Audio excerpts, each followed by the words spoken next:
पहलगाम आतंकी हमले के बाद भारत और पाकिस्तान के बीच तनाव चरम पर पहुंच चुका है। भारत के एक्शन के बाद अब पाकिस्तान के हाथ पांव फूल गए हैं। पाकिस्तान इस कदर घबरा गया है कि अब वो मदद के लिए चीन के पास कटोरा लेकर पहुंच गया है। पाकिस्तान चीन से मदद की गुहार लगा रहा है। भारत ने जो सख्त कदम उठाए हैं उसका सीधा असर पाकिस्तान की अर्थव्यवस्था पर दिखने लगा है। किस तरह पाकिस्तान की हालत खस्ता होती जा रही है और चीन से पाकिस्तान कौन सी मदद मांगने पहुंचा है, पूरा मामला हम आपको बताने जा रहे हैं। पाकिस्तान की आर्थिक हालत पहले से ही खराब है। अब भारत के साथ बढ़ते तनाव ने पाकिस्तान की मुश्किलें कई गुना बढ़ा दी हैं। मीडिया रिपोर्ट्स के मुताबिक पाकिस्तान ने अपने मित्र देश चीन के आगे एक बार फिर मदद के लिए हाथ फैलाया है। पाकिस्तान के वित्त मंत्री मोहम्मद औरंगजेब ने हाल ही में एक इंटरव्यू में ये खुलासा किया कि पाकिस्तान ने चीन से अपनी मौजूदा स्वैप लाइन को 10 अरब युआन तक बढ़ाने की अपील की है। रॉयटर्स के रिपोर्ट के मुताबिक वित्त मंत्री मोहम्मद औरंगजेब ने अमेरिका के वॉशिंगटन में दिए गए इस इंटरव्यू में बताया कि पाकिस्तान पहले से ही चीन के साथ 30 अरब युआन की स्वैप लाइन रखता है। अब पाकिस्तान इसे बढ़ाकर 40 अरब युआन करना चाहता है।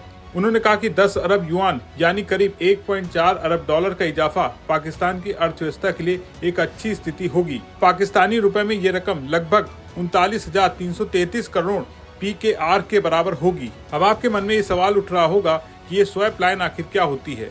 तो आपको बता दें कि करेंसी स्वैप लाइन दो देशों के केंद्रीय बैंकों के बीच एक ऐसा समझौता होता है जिसके तहत वे अपनी अपनी मुद्राओं का आदान प्रदान करते हैं। इसका मुख्य उद्देश्य एक दूसरे को विदेशी मुद्रा की तरलता उपलब्ध कराना होता है। खास तौर से जब कोई देश वित्तीय संकट या आर्थिक दबाव का सामना कर रहा होता है तो ये स्वैप लाइन उसे स्थिर करने में काफी मददगार साबित होती है। ये बैंकों को भरोसा दिलाती कि किसी विशेष मुद्रा पर कोई दबाव नहीं है और उसके पास पर्याप्त मात्रा में नकदी उपलब्ध है। चीन का केंद्रीय बैंक अक्सर अर्जेंटीना और श्रीलंका जैसी उभरती हुई अर्थव्यवस्थाओं के साथ इस तरह की मुद्रा स्वैप लाइनों को बढ़ावा देता रहा है।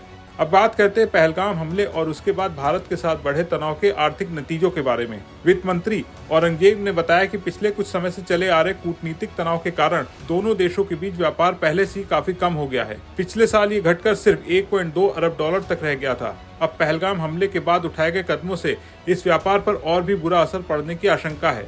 कुल मिलाकर देखें तो पहलगाम में हुए आतंकी हमले के बाद भारत और पाकिस्तान के बीच बढ़ा तनाव पाकिस्तान की पहले से कमजोर अर्थव्यवस्था के लिए एक और बड़ा झटका साबित हो सकता है। चीन से मदद की गुहार पाकिस्तान के लिए कुछ राहत लाएगी या नहीं, ये आने वाले वक्त में पता चलेगा। आपका इसके बारे में क्या सोचना है और आपको हमारी ये रिपोर्ट कैसी लगी, कमेंट करके बताएं और बने रहें बिस्तक के साथ।